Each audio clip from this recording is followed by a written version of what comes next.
Hvad er en bølge? En bølge er en svingning, som kan udbrede sig gennem et stof. En bølge indeholder energi, svingningsenergi, som transporteres afsted med bølgen. Men hvad er så periodiske bølger?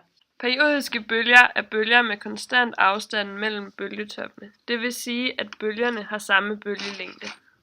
Hvad er bølgetop og bølgedal egentlig? Bølgetop er bølgens højeste punkt. Bølgedal er bølgens laveste punkt. Her kan man se, hvad amplituden er. Amplituden angiver, hvor meget bølgen svinger væk fra hvilestillingen. Der vises også, hvad en bølgelængde er. En bølgelængde går fra toppunkt til toppunkt eller fra dal til dal. Jeg har hørt om noget, der hedder stående bølger. Hvad er det egentlig? Ja, nu skal du høre.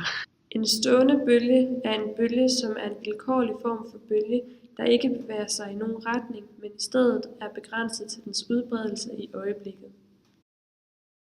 Har bølger egenskaber? Bølger har 3 egenskaber. De kan interferere, det vil sige at blande sig, de kan gå om hjørner og gå gennem hinanden. Hvad er frekvens? Frekvens er et mål for, hvor hurtigt regelmæssige gentagelser af et givet fænomen forekommer. Man kan beregne farten på en bølge ved at gange bølgelængden med frekvensen.